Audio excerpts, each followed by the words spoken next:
Hola,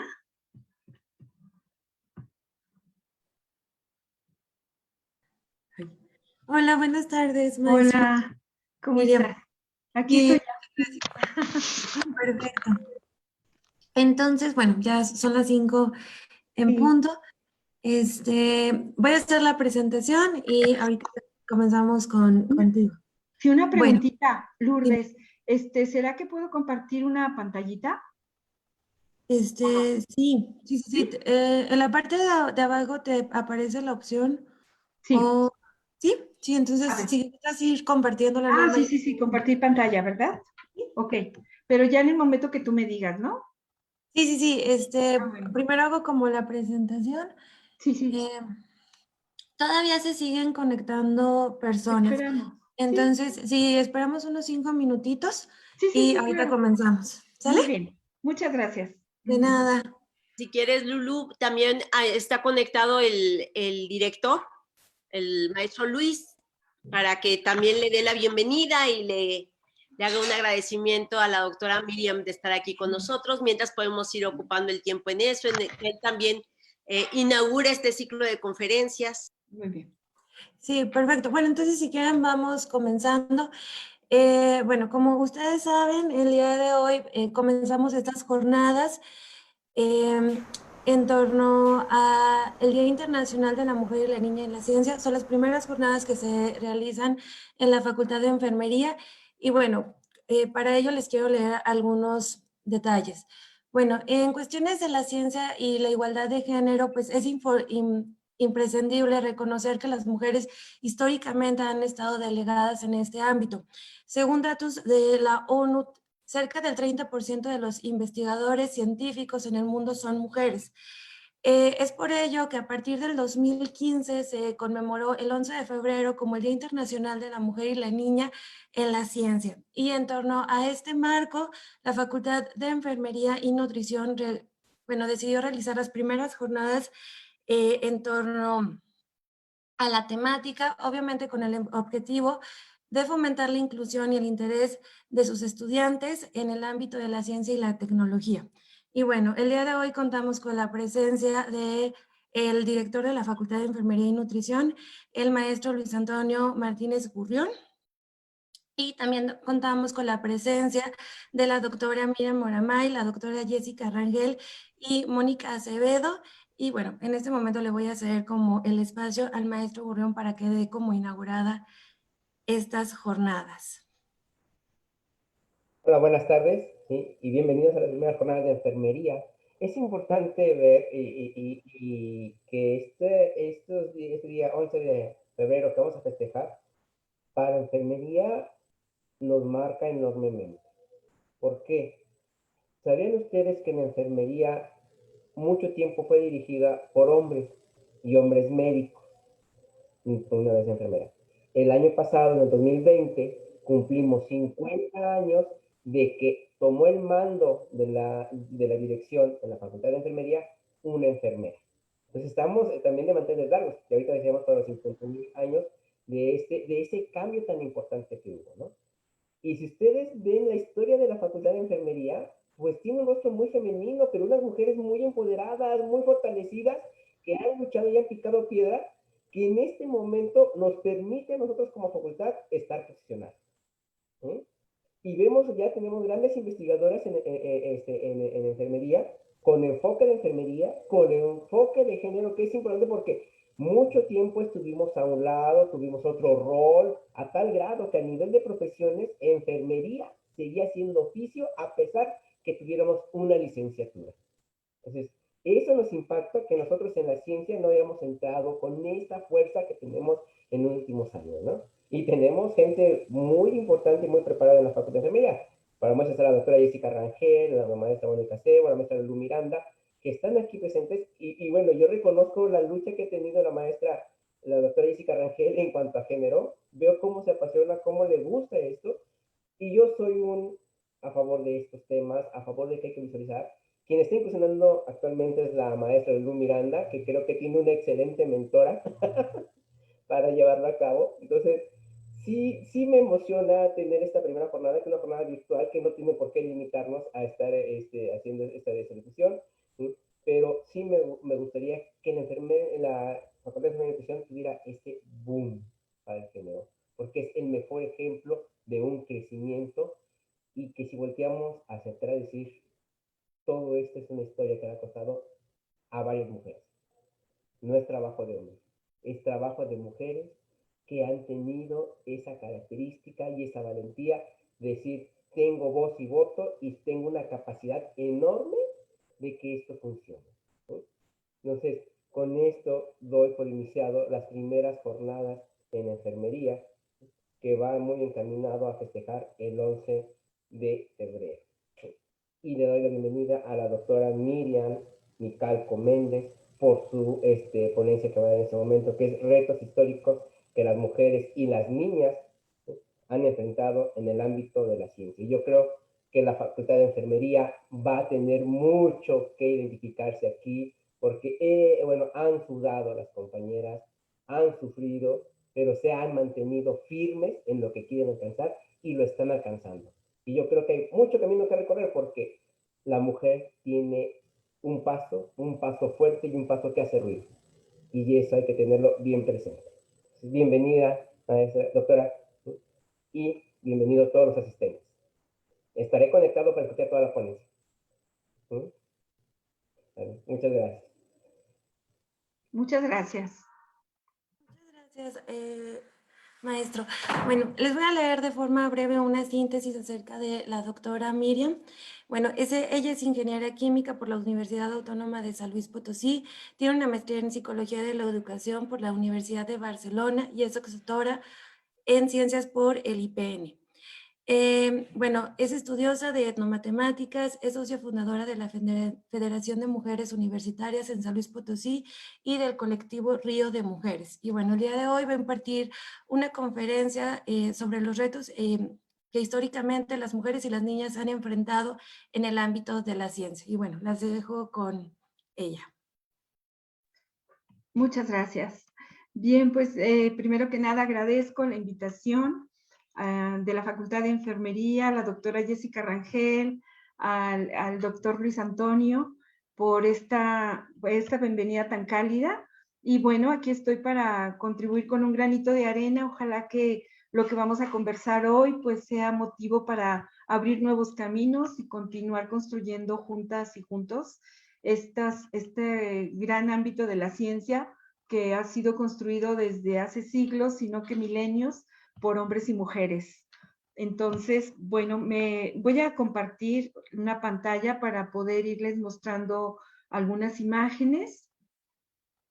Aquí tengo, me voy hacia arriba. Ahí está. Les pediré que me digan si la pueden ver. Sí se ve. ¿No? Sí, sí se ve. Perfecto. Bueno, pues entonces el tema que me invitaron a conversar con ustedes es retos que históricamente las mujeres y niñas han enfrentado en el ámbito de la ciencia. Es una temática que se puede pues abordar desde muchos lados. Para mí no fue tan sencillo decidir por dónde abordarla porque es muy vasta, muy rica y yo creo que este tiempito que tenemos pues lo vamos a aprovechar y sin embargo seguramente nos va a quedar corto, pero lo bueno es que pues luego podremos seguir conversando cada quien en nuestros ámbitos, ¿verdad? Sobre lo que aquí presentemos. ¿Desde dónde hablo? Pues desde lo que ya conversaba ahorita Lourdes Miranda, ¿verdad? Soy investigadora, soy profesora de posgrado y sobre todo quería platicarles eso, que conversamos mucho en los cursos que doy en posgrado sobre las dificultades y retos que hay para ser científicas. Entonces, pues como doy algunos cursos de escritura de textos científicos o también del Seminario de Mujeres en las Ciencias, pues son espacios en donde hemos estado revisando las trayectorias de mujeres científicas y los problemas que se han presentado a lo largo de esas trayectorias. Entonces, esto quería compartirles. Es desde ahí, y no puedo dejar de nombrarlo porque para mí ha sido un espacio muy rico de reflexión, de construcción y de ir pues viendo por dónde encontrar nuevos caminos para esta tarea de contribuir en la ciencia. Es un breve recuento del seminario. Aquí hay algunas fotos de mujeres que hemos revisado desde hace 6 años, ahí en el posgrado de Derecho, y pues mirarlas nos llevó a estas mujeres a través del arte, del cine y de la literatura científica que hay escrita sobre ellas y de sus propios textos, nos lleva a querer comprender por qué se repetían las mismas dinámicas de invisibilización sobre el trabajo y el aporte científico y artístico también, pero ahora nos ceñiremos sobre todo en lo científico de estas mujeres. Es decir, que es una pregunta que hemos tenido por ahí ya un grupo de nosotras que nos reunimos desde hace tiempo para tratar de comprender qué hicimos. Bueno, lo que hicimos fue pues justamente irnos a los estudios de las mujeres científicas sociales. Y aquí, bueno, inicio esta digamos, mención de científicas sociales y científicas experimentales, porque justamente las ciencias sociales nos han dado muchísimo para, en sus estudios, constructos, reflexiones, análisis, para poder comprender la condición de las mujeres. Y estos estudios que son muy rigurosos, aquí están algunas de ellas, ¿verdad? Desde Simone de Beauvoir, Marcela Lagarde, Silvia Rivera Cusicanqui, Silvia Federici, Francesca Gargallo, Lucy Di Garay y tantas otras, pues Gerda Lerner, por ejemplo, nos han llevado como de la mano para poder ir sacando los hilos históricos, ¿verdad? Desde la filosofía, la sociología, la antropología, que nos ayuden a entender estas dinámicas porque no son de ahora. Entonces, a partir de ahí nuestra mirada ha cambiado y pues nos pusimos los lentes del feminismo, ya no podemos ver lo mismo de la misma manera y ha sido fabuloso porque nos lleva no solamente a entendernos nuestras propias vidas como científicas, sino también a nuestras mujeres que nos han apoyado durante la vida, hermanas, madres, amigas, tantas colegas, ¿verdad? También con quienes vamos construyendo la vida. Entonces, desde ahí es que les quiero compartir, nos ha llevado hasta las acciones para estar de manera solidaria y sororaria con otras mujeres. Y bueno, aquí algunas imágenes de este compartir que les menciono. Nos lleva a diversos espacios, ¿verdad? Entonces, bueno, desde ahí hablo. Para poder entonces ir viendo los retos que hay para las mujeres y las niñas históricamente, yo quisiera empezar planteándoles algunas historias que hemos revisado ahí en el Seminario de Mujeres en las Ciencias sobre cómo la mujer ha estado de alguna manera hecha a un lado en su aporte, de tal manera que quedan fuera de los cánones de todos los cuerpos académicos en los cuales se forman las generaciones futuras a ellas. Y actualmente ocurre también porque como yo estoy directamente ligada al ámbito pedagógico, ¿verdad? Por la etnomatemática, me doy cuenta que en los currículos escolares, pues ellas no aparecen. Y aunque han aportado conceptos muy específicos de manera muy rigurosa, quedan fuera. Entonces quiero invitarles a ver algunas de ellas, que son solo algunas, ¿verdad? Hay muchas más, pero me parecieron como muy importantes, muy emblemáticas su vida, para poder entrar como a ver cuál es el problema que hay de fondo, ¿verdad? Con el aporte de las mujeres y niñas científicas, bueno, las mujeres científicas y las niñas que quieren entrar en la ciencia, y luego llegar finalmente a cuáles son los retos. Yo les he nombrado así mujeres al pie de página, y no es porque ellas estén en un pie de página, sino porque histórica y socialmente se les ha dejado ahí, ¿verdad? Todas sabemos que cuando presentamos un trabajo académico, pues tenemos algunas citas cuando planteamos una idea y algunas veces la referencia se queda en el pie de página, pero no lleva a explicitar un trabajo, sino solamente lo señala y lo deja de una manera muy sucinta. Entonces, por eso escogí como esta frase, porque me parece que es lo que ha atravesado la vida de muchas mujeres y por lo cual no ha sido reconocido su trabajo. Pues comienzo con una de ellas que es una filósofa, Edith Stein, que pues ahí vemos la fecha en que ella vivió, ¿verdad? Fines del siglo XIX, principios del XX.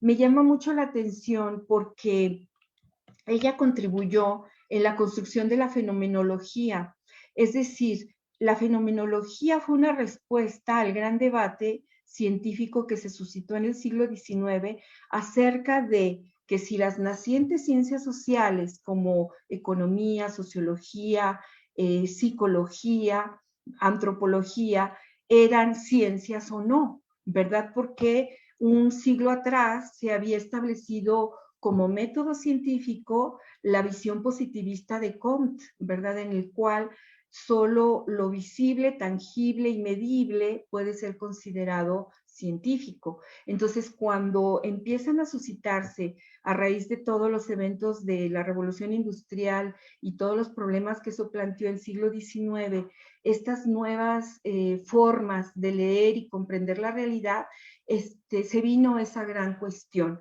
Y bueno, fue un debate que duró años, décadas, ¿verdad? Fin del siglo XIX, principios del XX. Y aquí Edith Stein trabajó en el equipo de Husserl, y Husserl, un fenómeno, fue el que acuñó el término de la fenomenología. Aquí les invito a que revisen a alguien que les interese la filosofía de la aritmética, porque él era matemático y justo y filósofo, porque estamos hablando de tiempos en el que no estaba todavía, digamos, dividido el conocimiento para poder hacer ciencia, sino que era todavía una unidad, aunque ya había comenzado toda la influencia de Descartes del siglo XVII, sin embargo, todavía estaba esta cuestión muy viva de poder entrar en la comprensión del mundo desde la matemática, la filosofía y el pensamiento que se fuera derivando de ahí. En ese sentido, Edith Stein da un aporte muy importante. Sin embargo, Husserl la reconoce de una manera muy viva, ¿verdad? Habla de ella como la que hizo posible que se consolidara el cuerpo de la fenomenología, y cuando ella solicita ser profesora de una cátedra en la universidad, pues Husserl no la apoya, ¿no? Entonces, no aprobó que estuviera en esa cátedra universitaria, queda por ahí su trayectoria en el olvido. Y entonces su aporte específico, aquí quizás se van a sorprender, yo me sorprendí cuando la conocí estudiándola, porque es ella la que le da el contenido al concepto de empatía. Actualmente este concepto pues nos parece ya muy familiar, porque lo hemos adquirido seguramente de algún acercamiento con la psicología. Sin embargo, es ella la que estudia este concepto y lo plantea como una relación con el otro y qué es lo que implica reconocerse a sí misma desde la experiencia del otro. Entonces, fue tan importante su aporte específico en este constructo empático, de la empatía, perdón, que Heidegger, otro filósofo que es mucho más conocido, retoma sus estudios, pero no le da el crédito suficiente, es decir, desarrolla la teoría, pero no nombra de dónde viene el constructo inicial. Es por eso que la presento a Edith Stein. Y bueno, para finalizar un poquito de hablar de ella, porque no me puedo extender demasiado, tenemos poco tiempo, pero les invito a que vean en YouTube, hay una película que se llama La Séptima Morada. Ella es italiana, entonces la película es italiana, es muy, muy interesante, por si quieren acercarse un poco más a la vida de esta mujer. Luego les presento también aquí a Mileva Maric. Ella es matemática, es una mujer que a mí me fascina. Hay un libro que les recomiendo mucho que se llama El otro Einstein. Imagínense, ya con el título se darán cuenta de qué se trata, porque es un libro que escribió Marie Benedict, una mujer investigadora que hace una novela. Entonces el libro es la investigación, pero la presenta de manera literaria, novelada. Muy interesante. Y además, ella da cuenta de los archivos a los que tuvo acceso, que principalmente fueron las cartas que se descubrieron en Israel en los años 80, en un archivo secreto, en donde estaban guardadas la correspondencia de Einstein y Mileva. Es a raíz de estas cartas que se puede entonces saber que ella trabajó en equipo con Einstein y que sus artículos no llevan el nombre de Mileva. Entonces, es muy fuerte esto porque el aporte que ella hace es justamente la cuestión del tiempo y su relatividad. Entonces, tampoco me voy a extender, solo les invito a que se sumerjan por ahí, investiguen en la vida de Mileva Maric. Repito el nombre del libro, se llama El otro Einstein. Se puede conseguir muy fácilmente. Después tenemos a Sabine Spielrein, otra mujer que también es muy desconocida y sin embargo influyó mucho en el devenir del psicoanálisis y de lo que son las ciencias de la conducta y del comportamiento y del crecimiento y desarrollo humano. Ella es psicoanalista, planteó el concepto del impulso de muerte. Esto es muy actual también, seguramente todas o quizá la mayoría que estamos aquí hemos oído hablar de la tanatología y de la importancia de poder entrar en los procesos, ¿verdad?, de duelos y de pérdidas, pues acompañados por alguien que puede hacer que se transite bien. Entonces, estos procesos, ella lo que hace es, a partir de su propia experiencia, plantear este concepto. Es la mujer que lo plantea por primera vez, de tal manera que como ella conoció a Freud, cuando ella se lo planteó, la rechazó, le dijo, no, ¿cómo un impulso de muerte en el ser humano, ¿no? Si lo que estamos tratando es cómo se va construyendo la vida. Entonces ella hace ensayos, escribió artículos científicos para sostener este constructo dentro del área de la psicología. Y Freud después desarrolla toda esta temática, pero a ella solo la nombra en un pie de página. Entonces queda también sin ser reconocida cuando es la que realmente hizo este constructo.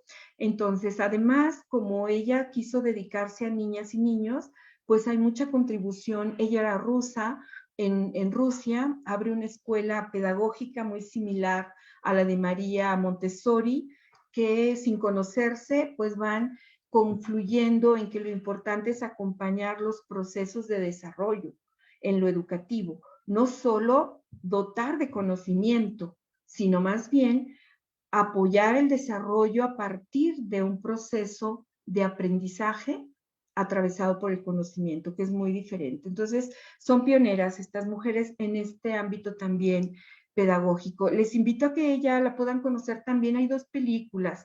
El Guardián del Alma, que lo pueden encontrar también en YouTube, y luego está Un método peligroso.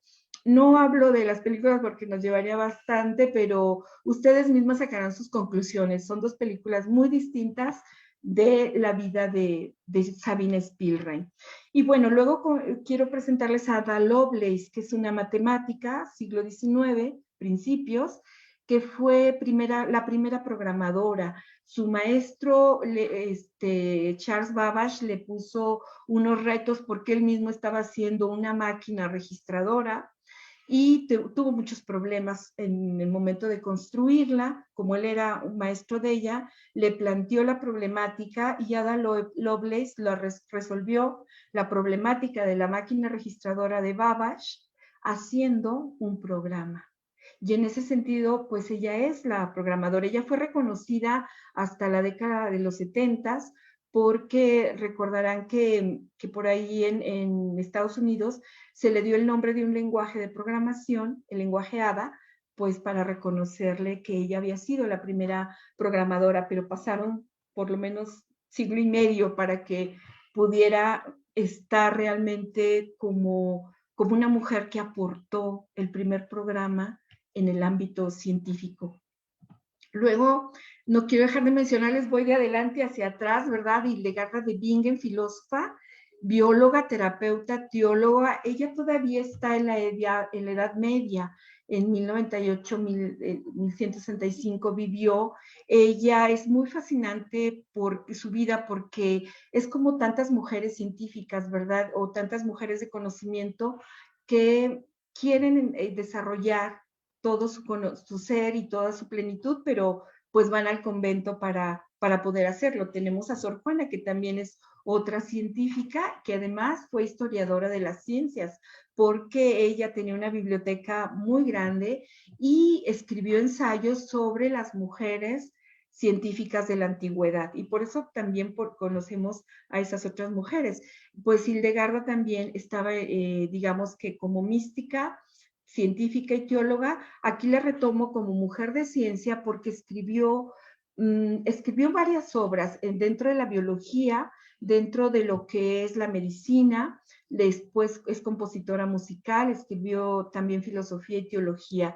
Es esa época en la que el conocimiento no estaba dividido, sino que justamente estaba todo para resolver los problemas que se iba presentando. Ella se dedicó a la medicina y por eso es que conocía entonces plantas y sus cualidades y sus propiedades, las piedras también y sus cualidades curativas, elementales. Sabía métodos para poder tener, a partir de las sustancias derivadas también de las pieles de algunos animales y sobre todo de lo que se iba dando como abono en la tierra, poder obtener sustancias curativas, pero no curaba solo con la parte química, digamos, los principios activos de las plantas, como la lavanda, por ejemplo, ¿no? Que por ahí si ustedes se meten a Wikipedia con el nombre de ella, encontrarán un texto muy bello sobre la lavanda y cómo la lavanda pues es un elemento muy importante para todo el asunto de las enfermedades pues de la mente que se reflejan luego en el estómago, en el intestino, ¿no? Y además lo hacía con música, ¿verdad? Entonces, bueno, son mujeres de conocimiento que pues Hildegarda fue retomada desde hace 20 años más o menos, cuando la ciencia actual, digamos, empieza a transitar del paradigma disciplinar al interdisciplinar y después al transdisciplinar, ¿verdad? A partir de los años 90 del siglo pasado. Entonces, como ha transitado este paradigma científico positivista a esa necesidad de hacer proyectos en equipo, no solo multidisciplinares, sino transdisciplinares, es decir, enfocándonos en el problema para colaborar todos. Por eso es que de alguna manera se retomaron los trabajos de Hildegarda de Bingen, que ya en la Edad Media lo hacía. Bueno, aquí les invito, también hay una película de arte, todas las películas que les he mencionado son películas de arte, se llama Visión, me parece que también ya la pueden encontrar en YouTube, es fascinante su vida, hay mucho más que decir, pero bueno, esto es lo que hemos ido reflexionando nosotras en el seminario. Termino con Teano de Crotona, es una de las mujeres que Sor Juana pues indagó sobre su vida, sobre los escritos que había griegos y luego los libros que a ella le llegaban, ¿verdad? Teano de Crotona para mí es una mujer fascinante porque siendo del siglo VI antes de Cristo, ella era filósofa matemática, construye el concepto de la proporción áurea. Quien está en el arte seguramente sabe que este constructo es muy importante para las creaciones artísticas, sobre todo arquitectónicas y de pintura. Entonces, este concepto que nos lleva como a la proporción simétrica que da la belleza, y hasta ahí me quedo porque es muy pobre lo que estoy diciendo con respecto a eso, habría que estudiar más y presentar más. Bueno, solo quiero resaltar con efectos de esta conferencia que Fibonacci retoma esta construcción de Teano de Crotona y pues la lleva a lo que es la matemática, y finalmente es reconocida esta proporción más por Fibonacci que por Teano de Crotona, ¿no? Entonces, en los cánones se le atribuye a él, cuando en realidad es una mujer la que lo hizo y fue Teano de Crotona, que estaba en la escuela pitagórica, ¿verdad? Que resolvió muchas cuestiones con respecto a esta escuela, porque se decía que los números habían creado el universo y ella dice, no, o sea, es a través de la interpretación del número que se encuentra un orden de las cosas. Entonces es fascinante seguirla leyendo y hablo mucho de ella porque ¿quién no conoce el teorema de Pitágoras, verdad? Ella era parte de esa escuela y sin embargo muy pocos conocen o conocemos el teorema de la proporción áurea y creo que, bueno, es una posibilidad. Bueno, con estas mujeres yo quisiera plantearles entonces muy sucintamente y también sin afán de llegar a agotar todo lo que sería el problema de los retos históricos de las mujeres y las niñas en el ámbito de la ciencia, es como plantear desde aquí, a reserva de seguir explorando mucho más y afinar más el problema, la falta de reconocimiento de los aportes de las mujeres en los ámbitos de las ciencias sociales y de las ciencias experimentales, ¿verdad? Porque generalmente se asocia la ciencia solo al ámbito de lo experimental, física, química, biología, matemática, y no, hay una gran producción también en el ámbito social y filosófico, ¿por qué no decirlo? Y entonces me lleva esto a plantear una pregunta: ¿por qué en diversas épocas tan distantes una de otras se presenta el mismo fenómeno? La falta de reconocimiento a los aportes de las mujeres. Entonces, esta pregunta para mí es como un faro que nos ha guiado para decir, a ver, ¿qué hay más atrás? ¿Y qué tiene que ver ese más atrás con nosotras? Porque, ¿por qué Teano de Cortona, siglo VI a.C., vivió la misma falta de reconocimiento que Hildegarda en el medioevo, ¿verdad? O que Ada Lovelace en el siglo XIX, o que en el siglo XX las mujeres que les mencionaba, como Edith Stein, Sabine Spielrein y tantas otras, y en el siglo XXI sigue ocurriendo. Entonces, creo que esto amerita como irnos adentrando poco a poco en qué hay de fondo. Y yo les voy a plantear algunas pistas, ¿verdad? También sin afán de agotarlos, sino más bien de abrir caminos para que reflexionemos juntas. Lo veo de esta manera: hay un sistema que sostiene la dinámica social en cuanto a organizar las poblaciones y por tanto los poderes para ejercer esta organización. Entonces, aquí nos aporta mucho Gerda Lerner, que les invitaría a leer el libro que se llama, que es un clásico, La creación del patriarcado, ¿no?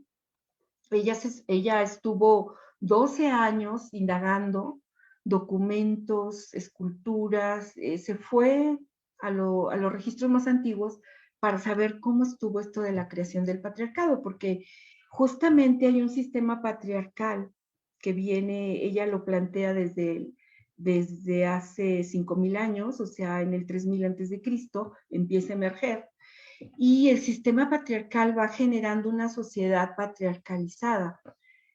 Recientemente, digamos hace 3 siglos, pues se vuelve esta sociedad patriarcalizada también una sociedad capitalista.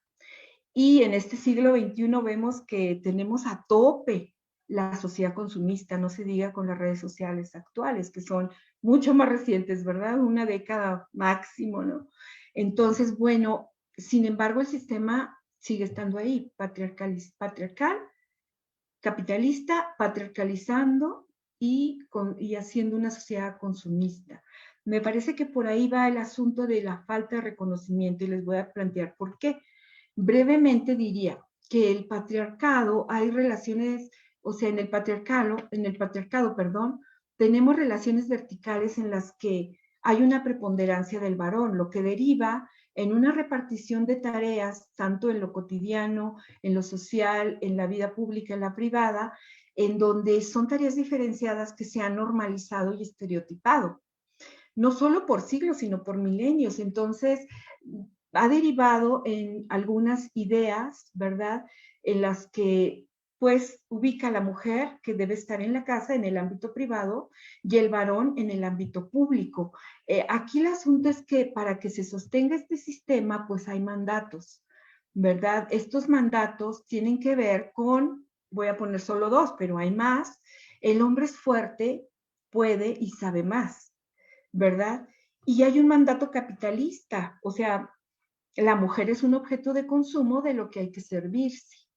Entonces, podríamos ir analizando este trasfondo desde estos sistemas e ir empezando a comprender entonces por qué esta falta de reconocimiento a los aportes de las mujeres y por tanto cuáles son nuestros retos, ¿verdad?, en estos sistemas. En el ámbito de las ciencias podremos ver que hay infinidad de historias, algunas se las presenté, pero hay muchas, de mujeres en las ciencias que han tenido y tienen que lidiar con estas adversidades señaladas y vividas en ámbitos concretos históricamente situados. ¿Qué quiero decir con esto? Que están en lugares, ¿verdad? Sea profesionalmente situadas o en un ámbito familiar, en los cuales entran estas mujeres, claro, en relación con varones que están patriarcalizados y capitalizados, que no se cuestionan sus privilegios. Entonces, en ese sentido, la relación no es fácil, no es sencilla, porque además de la falta de reconocimiento a los aportes, incluso se ha visto un gran aumento de acoso, incluso, ¿no? Laboral o hostigamiento también. Entonces, no solo sexual, sino también laboral. Y afortunadamente no son todos los hombres, pero una gran mayoría están bajo estos mandatos patriarcalizados sin cuestionar sus privilegios, lo cual hace que se vuelvan obstáculos para el desarrollo, crecimiento, aporte y reconocimiento de los aportes de las mujeres. En este sentido, yo creo que los estudios críticos sobre cómo funciona la sociedad son muy importantes. O sea, el paradigma crítico que nos permite desmenuzar las dinámicas sociales, por un lado, y por el otro lado, los estudios feministas de las mujeres, que además de ser críticas delante de estas dinámicas sociales, nos dan una mirada desde nosotras las mujeres, pues nos van ayudando a tener una mejor comprensión de este fenómeno y además para ir solventando entre nosotras, pues, qué poder hacer, qué caminos hay. A partir de aquí es que yo me atrevo a poner estos retos, sé que hay más y me encantaría que en el diálogo que sigue pues podamos contribuir a ellos y a clarificarlos, ¿verdad? Pero me parece que uno de los retos muy importantes es continuar trabajando socialmente en la apertura de espacios que permitan a las mujeres, a nosotras las mujeres, ser consideradas como sujetas históricas, con plenitud de derechos y con plenitud de derecho para realizar las tareas que queramos y decidamos hacer. Entonces, creo que esto es algo que pleno siglo XXI hay que trabajar muchísimo porque el sistema patriarcal y patriarcalizado continúa, digamos, reproduciendo los mandatos, ¿no? Entonces, creo que en ese sentido apunto el trabajo, ¿verdad? Tanto en el asunto de la política pública, pero también en el asunto de las relaciones en los diferentes ámbitos de trabajo. ¿Por qué no ir cuestionando y dialogando en los espacios más concretos, pero también en los amplios, el por qué hay una diferencia en la cual el varón tiene un privilegio de preponderancia, ¿no? Y irlo poniendo en cuestión. La otra cuestión, el otro reto para mí importante sería continuar construyendo espacios de grupos de mujeres científicas y de otros ámbitos del saber y del arte y la cotidianidad, que permitan transitar en las situaciones difíciles de manera grupal, sororaria. Me parece que esto ha permitido que en las últimas décadas pues sí se hayan abierto mucho más los campos diversos. Por ejemplo, tenemos ya una ley, ¿verdad?, por una vida libre de violencia contra nosotras las mujeres, que está en nuestro país, ¿verdad?, en la Constitución. Falta muchísimo para que esa ley, junto con sus instrumentos como son la cuestión de las alertas contra la violencia contra las mujeres, se lleve a cabo de manera expedita y efectiva. Pero se han ido dando pasos y justamente por mujeres que como Marcela, ¿verdad?, se han reunido, se han construido y han pasado ámbitos diversos. Ella es una antropóloga que luego pasó al ámbito del derecho, porque desde ahí tendría que estar llevando a cabo una ley para poder avanzar, por ejemplo. Ese es un ejemplo, ¿verdad? Porque desde su ser científica impulsó una reforma en el derecho acompañada de muchas mujeres. Y entonces, en ese sentido, creo que es muy importante que sigamos reuniéndonos para poder seguir abriendo caminos en los ámbitos que nos competan, ¿verdad? Desde donde estemos cada una.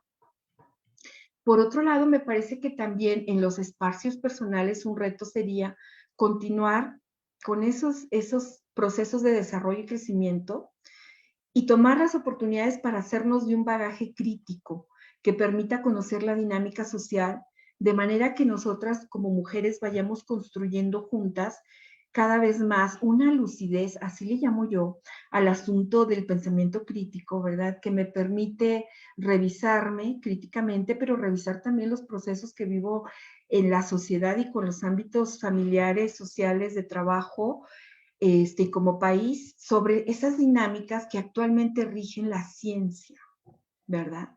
Pero también la política y la geopolítica y las artes y las humanidades.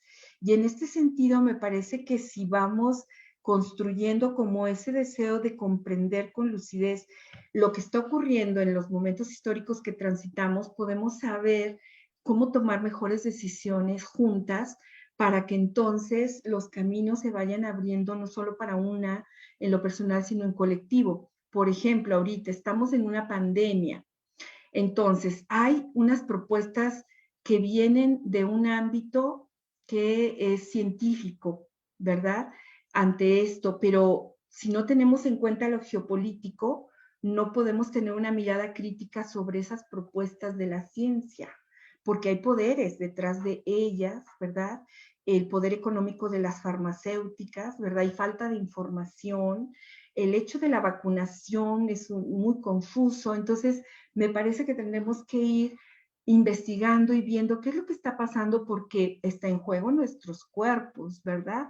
El hecho que haya, por ejemplo, un documento de la OMS que dice cuáles son las fases del desarrollo de una vacuna nos permite mirar con rigor científico que están señaladas 4 fases y que las vacunas actuales solamente han cumplido 3 y que la vacunación masiva actual pues está haciendo la fase 4, que es experimental. Pero eso no lo están diciendo en un discurso oficial. Entonces, no se está informando a la población. ¿Cómo vas a tomar una decisión sobre tu cuerpo si no sabes exactamente en qué proceso de esa investigación sobre las vacunas de este virus que emergió apenas hace año y medio estamos? Por ejemplo, ¿verdad? Entonces, a eso me refiero con la gran necesidad de que como mujeres tengamos un bagaje crítico para ir construyendo lucidez sobre las dinámicas sociales que nos atañen a nosotros las mujeres y a nuestra familia y a nuestro grupo en el que nos movemos. Y más aún en los aspectos laborales, en la cuestión de cuáles son nuestros derechos dentro de ese devenir científico en el que estamos construyendo nuestros aportes. Y por otro lado, otro reto que yo veo también y que es muy esperanzador, es que nuestro futuro, si lo construimos juntas, pues tiene todo un camino abierto para que vayamos alcanzando lo que nosotras en conjunto y cada una queremos, ¿verdad? Para nuestros seres más allegados, más queridos, cercanos, pero también para que los aportes que vamos construyendo con tanta dificultad y a través de los años, pues vayan teniendo un lugar donde deben tenerlo.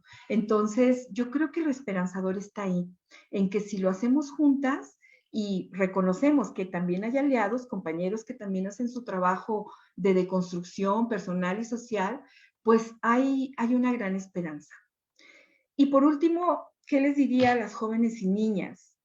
Bueno, que lean sobre todo, que lean y que busquen cada vez libros que sean poco conocidos y que los acerquen a nuevas realidades y que escriban, porque el escribir nos lleva a otro lugar, a otro lado. O sea, nos permite, yo como pedagoga lo digo, ¿verdad? Veo que la escritura nos lleva a un asunto de pensamiento.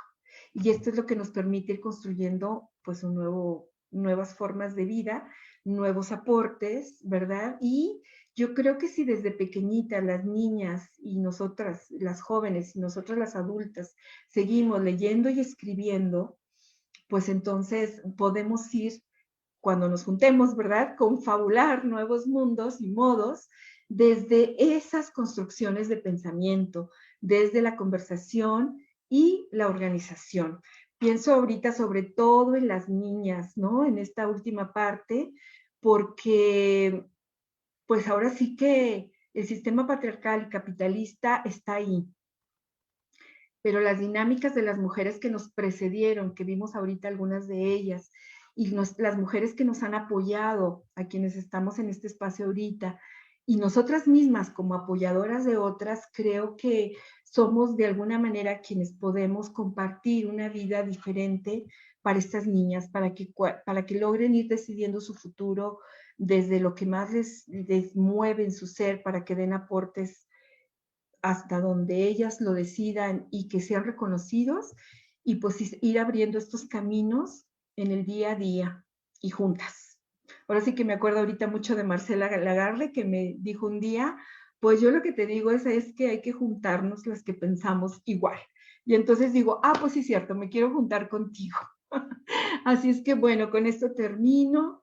Les agradezco mucho la oportunidad de estar aquí juntas también compartiendo. Entonces, me encantará escucharlas. Muchas gracias, maestra Miriam. Está abierto el chat por si tienen alguna pregunta, algún comentario. Entre lo que escribieron, bueno, Voy a dejar de compartir. Sí, bueno, Mónica dice que gracias por compartir estos espacios y que lo está viendo desde Colombia. Muchas gracias.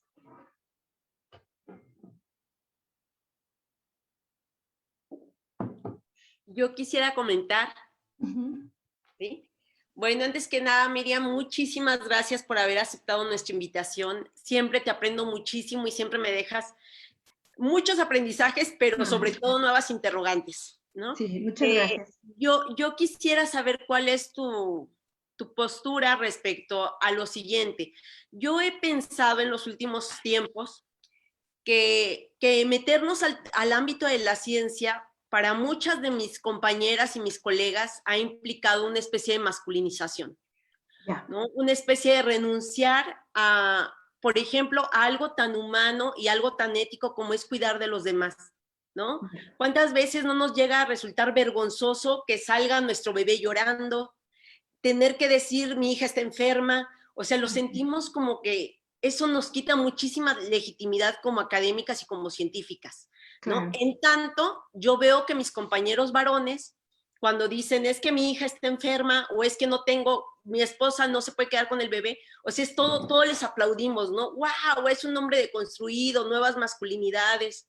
Sin embargo, siento que para muchas de mis colegas no me adhiero yo a esa postura, porque siempre estoy continuamente demostrando que se puede ser científica y hacer ciencia y cuidar a la vez de la tierra, de las plantas, de los animalitos, de nuestros hijos, procurar al otro. Eso es algo que es como también algo que yo siempre tengo mucha precaución de enfatizar en mi vida, que no quiero caer en esa masculinización, pero sí pienso que la ciencia implica, o ha implicado, un poco masculinizarnos, ¿no? Y también creo que es necesario ir contrario a eso, y más bien considero que es importante que en la ciencia se note que llegamos las mujeres, que la ciencia se modifique, que deje de ser como esta parte fría, donde entonces yo tengo que humanizar a la ciencia y no tengo que deshumanizarme para parecer científica. ¿Qué piensas tú al respecto?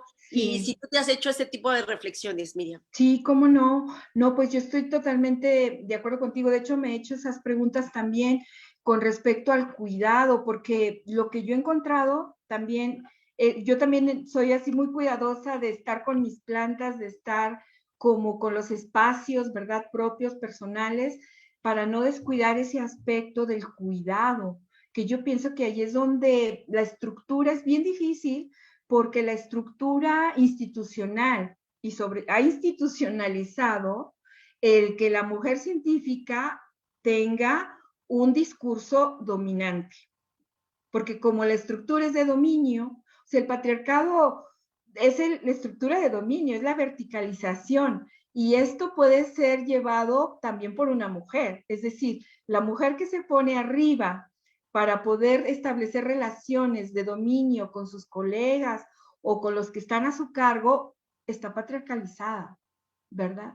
Entonces, pareciera que la institución nos pide que asumamos esas formas de relación con respecto a las otras y con respecto a nosotras mismas, de tal manera que cuando aparece una situación en la cual necesitamos cuidarnos o dar espacio a la emoción, pues dice, oye, no, espérate, parece que no estás perdiendo el dominio, estás perdiendo el control, entonces como que ya no es digna de que estés aquí, ¿verdad? Porque si te ponemos aquí es porque tienes que controlar, o sea, claro, eso lo he visto en muchas mujeres.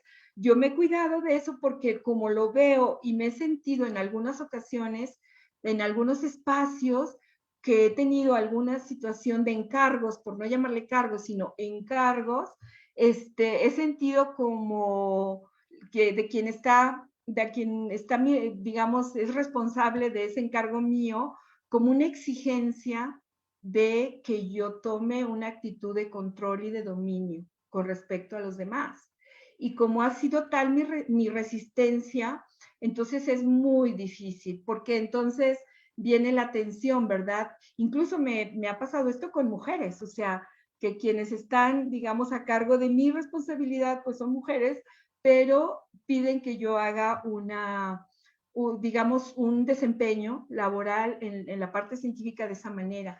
Entonces, es difícil y sin embargo pienso que también como tú, Jessica, que el asunto es no perdernos, no perder de vista que estamos en una transición y que la medida que tengamos la lucidez para dialogar desde el cuidado, algo podremos ir avanzando. No siempre lo lograremos, ¿verdad? Porque nosotras podemos cambiarnos a nosotras mismas, pero las otras personas, pues, no las podemos cambiar nosotros. Entonces, yo creo que ahí entra uno. A mí me ha pasado que he entrado en situaciones de crisis, incluso de toma de decisiones, de decir, ¿estoy ahí o no estoy ahí? Y ahí es donde está como lo que es injusto, ¿no? Porque siendo un espacio en donde podría uno seguir aportando y construyendo, pareciera que tienes que optar por tu investigación y dejar el espacio, porque si no, no podrías continuar con la investigación. Entonces es una tristeza, pero en otras ocasiones es posible. Entonces yo creo que muchas gracias por preguntarlo, creo que es vital en nuestro día a día, ¿verdad? Claro, sí, totalmente. Y aparte no se trata nada más de que más mujeres lleguemos a sitios de poder o de toma de No. decisiones, sino de cambiar esa cultura, esos patrones, esas formas de relacionarnos. Sí. Y eso es muy difícil, porque para llegar a esos sitios, el costo es masculinizarse. Así es. Actualmente yo creo que estamos todavía en esa fase. Hay pocas mujeres que han logrado establecer relaciones horizontales para construir, ¿verdad?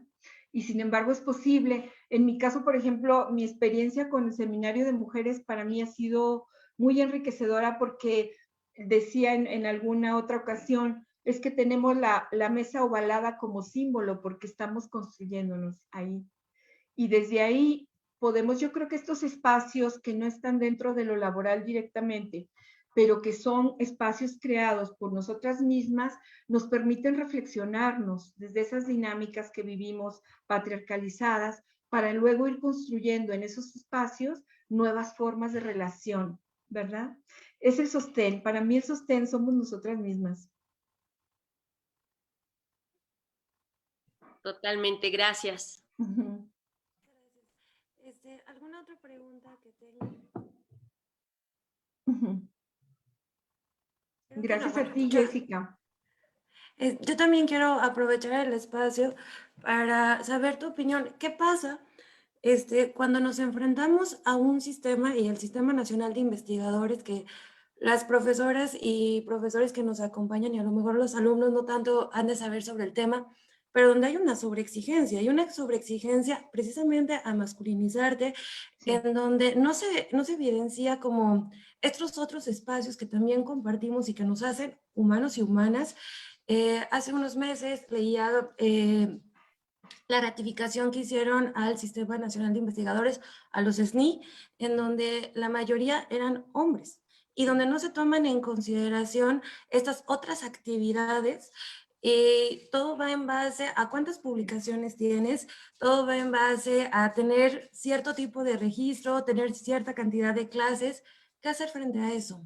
Sí, pues mira, yo en principio, como he también observado esas dinámicas, lo que a mí me ha ayudado primero es comprenderlas para mí. O sea, antes de pasar a la acción, yo siempre, no sé por qué, pero me ha dado a mí ese resultado y yo creo que es por mi misma manera de ser. Siempre me hago las preguntas como que, a ver, ¿qué es lo que está detrás como sistema? Y si vemos el SNI, ya hay estudios hechos por alguna socióloga que lo presentó en Zacatecas. Ella presenta un estudio hace 8 años y muestra con su estudio que cuando se crea el SNI, después de una década, en lugar de que aumente la colaboración en las investigaciones, aumentó la individualidad. Entonces ella apunta directo a los criterios que se tiene para evaluar, que son individualistas. Entonces, creo que ahí hay mucho que hacer. Claro, este estudio ya está dado, está hecho y no se ha modificado. Entonces yo ahí me hago otra pregunta.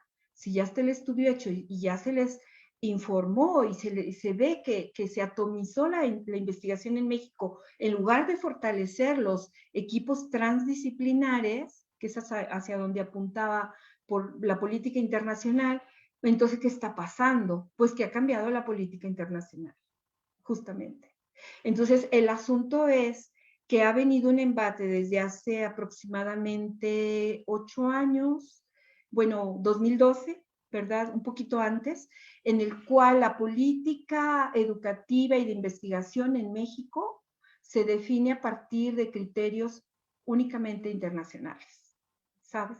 Entonces, ahí entramos en otra discusión, o sea, ¿cómo está entonces definiéndose esa política y entonces de qué manera pueden abrirse caminos para que se haga política desde el propio país?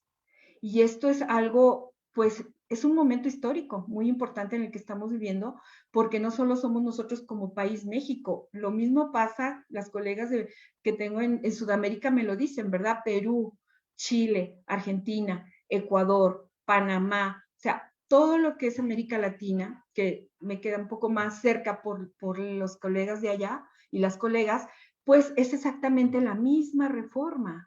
O sea, cuando se implementó aquí una reforma de competencias, por ejemplo, se estaba haciendo también en Perú, en Chile, en Ecuador. Entonces, eso lleva a preguntarnos dónde se define la política pública educativa y de investigación en México y está fuera del país. Entonces, bueno, eso por un lado no es con afán de disculpar a nadie, sino todo lo contrario, como poner el dedo en la llaga entonces de por dónde tiene que ir nuestra reflexión y nuestra acción y cómo poder justificar entonces estos cambios, por un lado, y por el otro, cómo situarnos como mujeres delante de esta realidad, porque lo que yo veo es que en lugar de ir avanzando hacia una equidad de género, con estas políticas lo que se hace es fortalecer el patriarcado, ¿sabes? Entonces, bueno, yo creo que esa visión primero del sistema y del análisis a mí me da mucha luz como para decir, bueno, y entonces, ¿qué voy a hacer yo en mi investigación con las otras colegas? Y yo creo que ahí es donde justamente tendríamos que tener un grupo mucho más específico de reflexión como científicas y una presencia más fuerte para poder incidir, porque no está en juego solo nuestra vida, sino la de las que vienen luego, jóvenes científicas y niñas, ¿sabes? Entonces, yo creo que, no sé, me parece sumamente importante esta pregunta que me haces porque esa es una. Y la otra entonces, como desde mi aporte específico, puedo ir empujando este tipo de conceptos, de que la equidad atraviese el asunto de poder revisar los criterios con los que están siendo evaluadas las mujeres.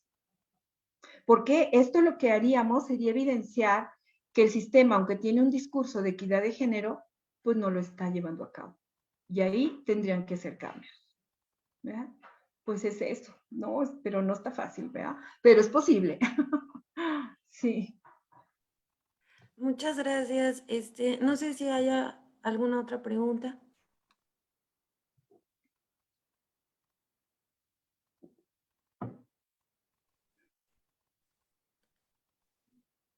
pues no más bien son muchas felicitaciones, una respuesta, hay muchas personas conectadas, pero sí son más felicitaciones, no hay tantas preguntas. Muchas gracias.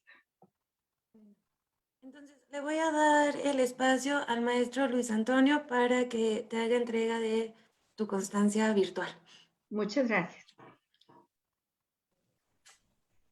Doctora Miriam, excelente ponencia. Hay cosas que realmente nos sorprende en esta historia, cómo ha sido una lucha, realmente una representación que tienen de mujeres bastante fuertes, muy fuertes que están, ¿no?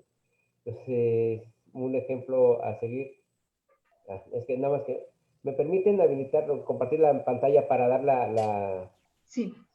nada más que me dice que no está para mostrar la constancia, por favor? Sí, entonces, realmente muy interesante. Yo la audiencia la estoy siguiendo en 2 lugares, por eso estoy aquí siguiendo en Zoom y en Facebook, que también lo pude compartir. Entonces, realmente tuvimos mucha gente y en el Facebook pues la felicitan, ¿eh? Y yo creo que sí va a haber mucho eco aquí en la facultad. Yo creo que hay grandes ejemplos a los cuales nuestros alumnos pueden adherirse y decir un euro inmediato a quién voy a seguir y a quién me identifico y cómo cómo me quiero ver en este momento, ¿no? Sí. Es muy importante tu aportación, miren. Bueno. Entonces, la Facultad de Enfermería y Nutrición, a través de la Universidad Autónoma, en conjunto con la Universidad Autónoma de San Luis Potosí, otorga el presente reconocimiento a la doctora Miriam Moramay Micalco Méndez, por haber impartido la conferencia Retos históricos que las mujeres y las niñas han enfrentado en el ámbito de la ciencia. Es la primera conferencia que tenemos en esta primera jornada de enfermería, ¿sí? Lo cual agradecemos su presencia y sus aportaciones y que cada vez se están abriendo más los ojos, ¿no? Entonces, fuimos al calce la doctora Erika Adriana Torres Hernández como secretaria general de la Facultad de Enfermería y Nutrición y su servidor, Luis Antonio Martínez Burrión, como director de la facultad.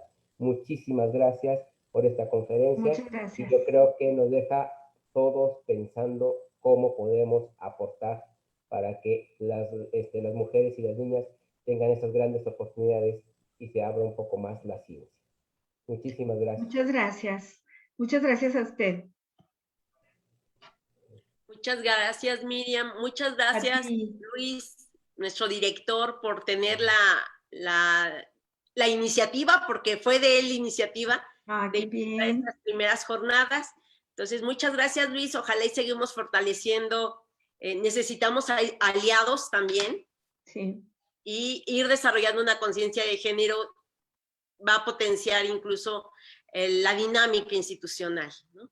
Muchas gracias a todos. Gracias a Rosana, nuestra consejera alumna, por todo el trabajo que hizo para estar aquí, y a Lulú por su extraordinaria conducción del evento.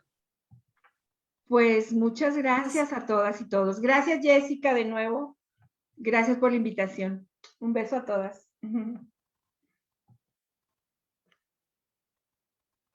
Listo, nos desconectamos, ¿verdad, Lulú?